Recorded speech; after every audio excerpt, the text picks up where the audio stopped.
點解要留低掃把？因為肥姐由細到大教落，由細到大我媽咪都教我唔可以靠任何人。就算我媽咪喺度，佢未知道自己唔舒服嘅時候，佢都成日同我講：媽咪冇可能永遠喺你身邊嘅女，你要識得自己照顧自己，你要懂得獨立。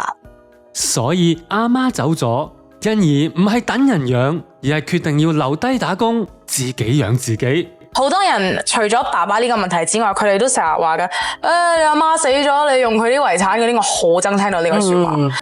欣宜留港入行嘅第一擊就係加入大台嘅處境劇《不打自己人》，本來以為一個新開始，但係入咗劇組之後就直接撞大板。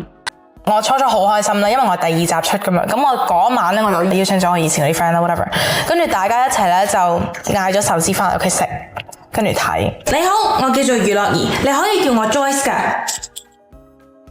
睇完大家冇反應，冇反應係試出事嘅，咁我就真係好唔開心，我請咗大家走，跟住我自己喊。欣宜後來自己都認，睇返當初期嘅演出，演技真係浮誇到痹。我都覺得自己好差，點解會咁樣嘅咧？死啦！俾大家真係講中晒添，我覺得好冇面啊！我真係唔想繼續呃你哋啊，尤其是係你。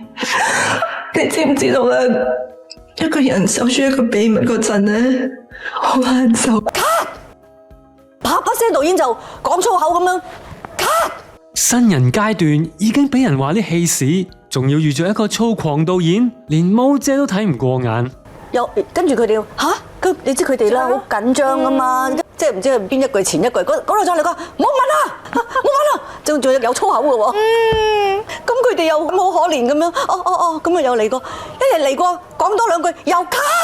欣宜話嗰一段日子，每日返到屋企就匿埋喊，但係喊完之後，欣宜有冇走？